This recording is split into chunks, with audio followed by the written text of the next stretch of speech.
खुलुमबाय आं खिलिखां ब्रह्म बडलेण्ड बुब्लिनि जानानै बयखौबो बरायना लाबाय दिनै 19 अक्ट'बर 2023 नोंथांमोननो बडलेण्ड बुब्लिया दिनैनि साना मा मानि थाखाय मिथिजायो एबा दिनैनि सानाव मा हाबाफारि फालिनाय जायो नोंथांमोननो फारि फारि बडलेण्ड बुब्लिया फोरमायगोन। दिनैनि सानखौ हादरारि गोदान लोगोफोर सान एबा नेशनेल न्यू फ्रेंड्स डे महरै फालिनाय जायो।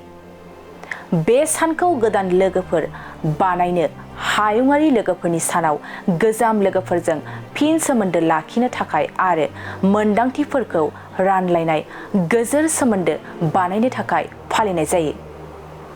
दिनैनि सानावनो conflict resolution day, international gin and tonic day, international checkout day महरैबो फालिनाय जायो।